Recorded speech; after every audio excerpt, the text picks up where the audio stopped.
students of Krobia Sante Technical and Vocational Institute in January 2023 went on rampage. They destroyed school and private properties as a way of expressing their displeasure with school authorities.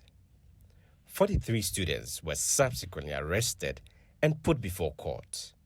Students of the school were surcharged 430 Ghana cedis each based on recommendations by the 5-member committee that probed the incident. During the Minister of Education's 4-day tour of the Ashanti region, he expressed disappointment with the students over the incident.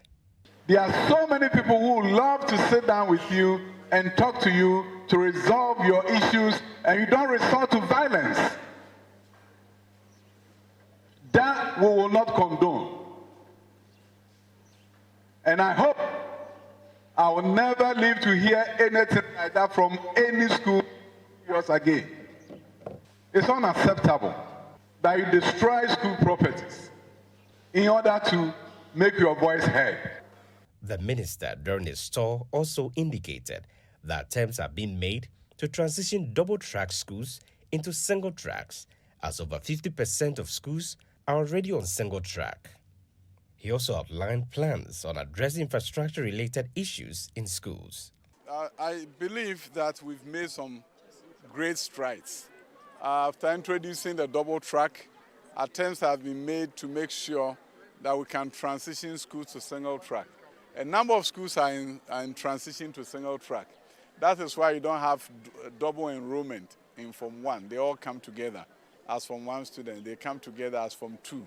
They come together as Form 3. The next phase, which some schools have done, is to get all of them from 1, 2, and 3 to come together at one time. There are over 50% of the schools are single track now, which means when school opens, all of them come. When school closes, they go. But sometimes people think every school is double track, but it's not the case. So in some schools, they are not found wanting at all.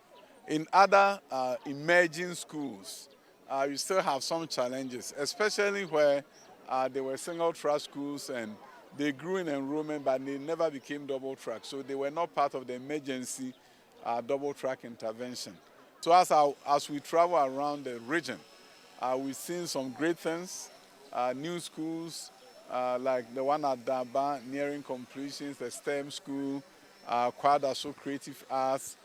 We hope to open next year. We must open next year.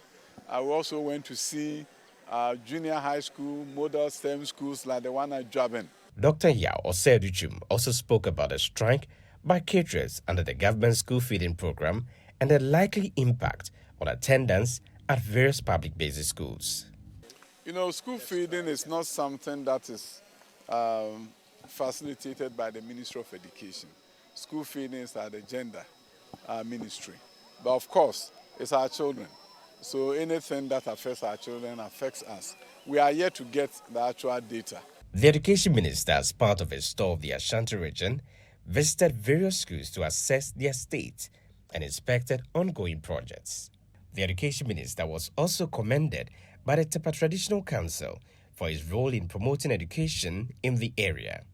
He was thus installed as the Development Chief in Koswahini for the area.